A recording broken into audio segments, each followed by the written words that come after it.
In part 1 of this lecture, we wrote the code to position and form the sizing of our tiles, the menu, specials, and the map. In this lecture, we're going to continue by filling out the content. We'll put in the pictures for the menu and the specials, and we'll embed the map, and we'll take a look at writing the special styles we need for the responsiveness of these tiles. Let's go back to our code editor. And the next thing we need to do is we need to place the images that we actually are seeing here from the restaurant. I happen to have already the images that we want to use for specials and for the menu from the real restaurant. These are just kind of placeholders. If I didn't, however, I could always go to this website called placehold.it, and I'm able to basically size any image I want and even put some labels inside those images simply by providing a URL to that type of image. But for now, we're, I think, good here, and we're going to use the real images. So let me bring in a couple of styles that I already defined for this purpose, and we'll paste them right here, and let's discuss them for a little bit. So first of all, I'm selecting menu tile, and as you could see, I'm using a background image to fill in the menu tile and fill in the specials tile.jpg, which by the way are sitting inside the images folder. Also notice that since our URL is relative how it's going to get served to the browser, we do need to say ... which means we're going up one directory, from the styles up one directory, and then down to images right here. Okay, so point is it's going to be a background image, and I'm already sizing it exactly to be 250 pixels tall. And also notice that I'm positioning it in the center of my container element. What that's going to give us is that as the container element, that tile shrinks a little bit, since kind of the main dish is still sitting in the center, we're still going to see quite a bit of it, and that kind of eliminates the need for us to provide different sized images for different screen sizes.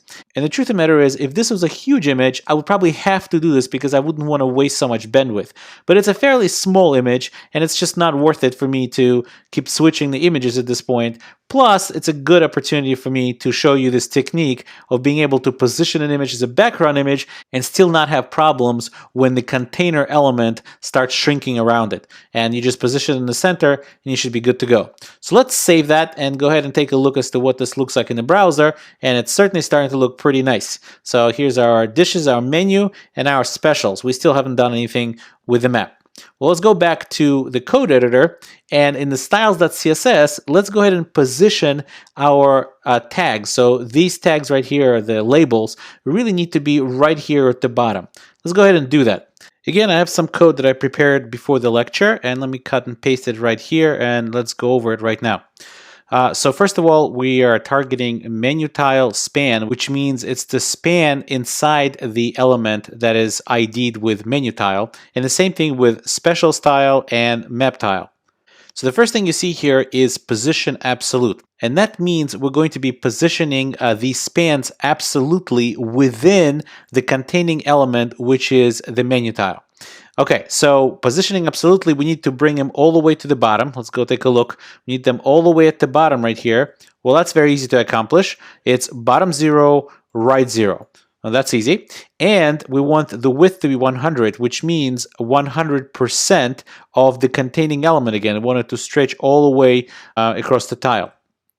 Okay, text align center, that's pretty simple. And we want to bump up the font size to be about, 1.6 ems, which is, 60% above the whatever it is that it's going to land on, meaning whatever it's inheriting at this point. And text transform is uppercase. So I want all of them uppercase no matter what it is that we type inside of our HTML. Background color is going to be black, and the foreground color, the text color, is going to be white. And also I'm going to need to bump the opacity down a little bit. So if I put 1 here, that will be 100% opacity, meaning it won't be see-through at all. But if I do 0.8, it'll be just a tad see-through, so we'll be able to see our nice picture of some dish that's in the background of our tile. So let's go ahead and save that and take a look in the browser.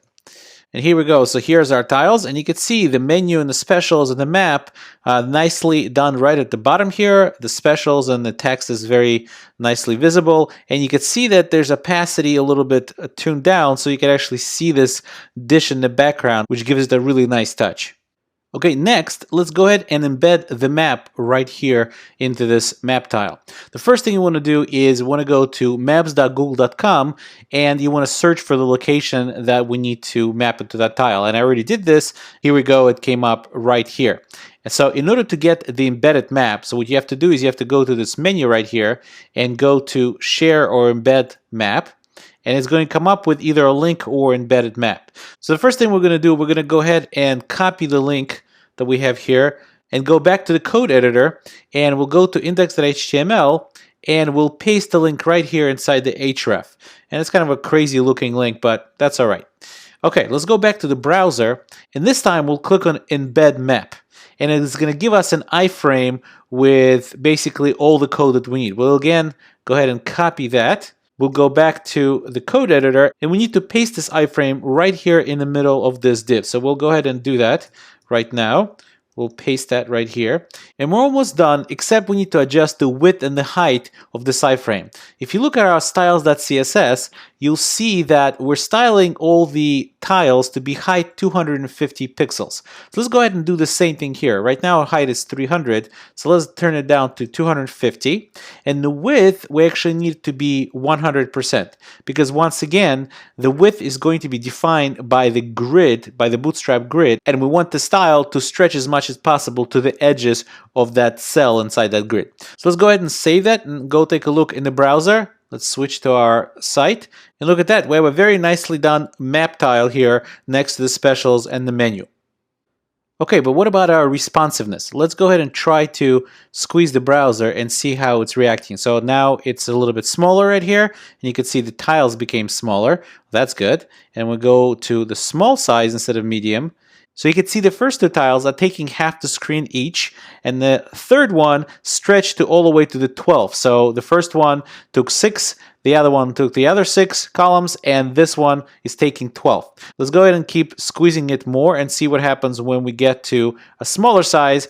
And even though they're stacking nicely and the map looks good, but the menu and the special tiles kind of look weird. We really don't want these borders to stretch all the way. We want them kind of to stay together with the picture, otherwise the whole thing looks weird. So we need to fix that. So let's go ahead and do that right now. Instead of going straight to the code editor, let's go ahead and try to fix it in the browser, and then we'll copy the code into the code editor later. Let's go ahead and open up our Chrome Developer Tools, and actually what we'll do is we'll open up the mobile version of it, and will tell us we should reload, so we'll go ahead and reload. Okay, so let's bring the problem here in front of our eyes here. There it is. So I know that this picture is 360 pixels wide. So I wonder what would happen if I go ahead and select that and inspect it right here.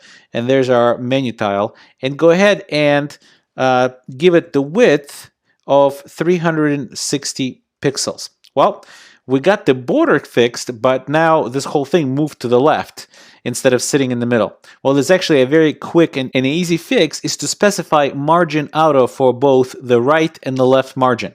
And that only works if you actually size the element. So we'll go ahead and say margin, we'll give it a top of 0 and to the side of auto and to the bottom of 15 pixels. Now I could actually, technically speaking, say auto here, but you don't really need that.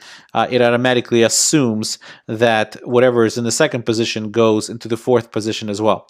So if we do that, we have a nicely positioned element smack in the center of the screen. So that's good. And since this is clearly an issue in the 767 pixel breakpoint, we could go back to our code editor and we'll go to styles, and we'll need to scroll down all the way to the media query where that says 767 pixel. We'll scroll down to the bottom here and we'll give it our sizes here. So we really need two things. Number one, we need menu tile, and we also need special style. And both of those, we want to give it a width of 360 pixels and margin of 0, auto, and 15 pixels. So now when we save that and go back to our browser, we should reload that. And now we could see that in this breakpoint, things are working quite well. Now, it's always a good idea to actually try it out on some real devices, and the Chrome browser actually lets you simulate that. So let's go ahead and try it on iPhone 4, for example, but that seems to be the smallest device here.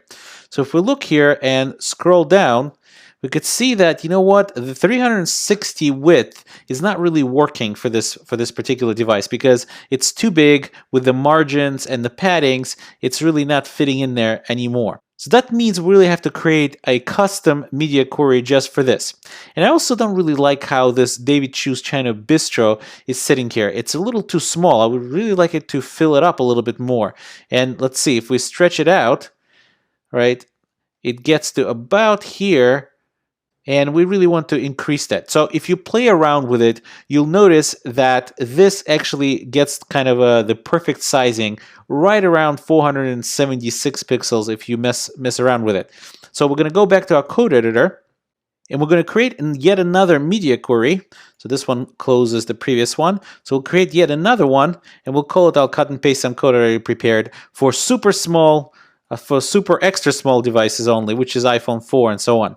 So we'll go ahead and close that bracket, and we'll cut and paste some styles right here that will help us out with our menu and specials tiles, right? And so we basically decrease the width of the actual tile so that way things are fitting nicely.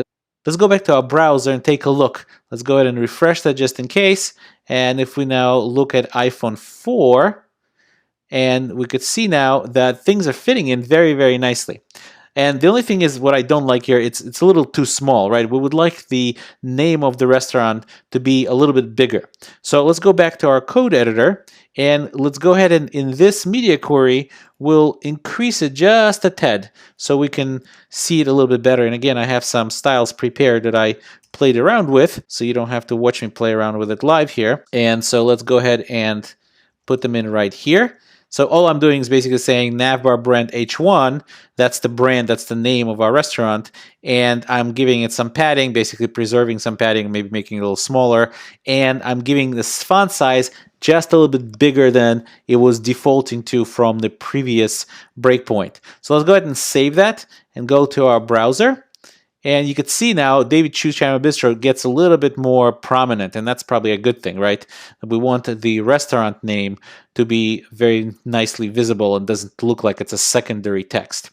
So just for completeness, let's go ahead and check this out, and let's pull out this thing just to see how everything is behaving. And this seems to be working just fine. And since we centered the picture in the background, so it's actually always sitting nicely, and you kind of see the focus point here. You know, the broccoli looks kind of good. So anyway, as you stretch it all the way out, and we can actually now take it out of the mobile view, everything looks just fine. And I think at this point, we could say that we are done with these tiles.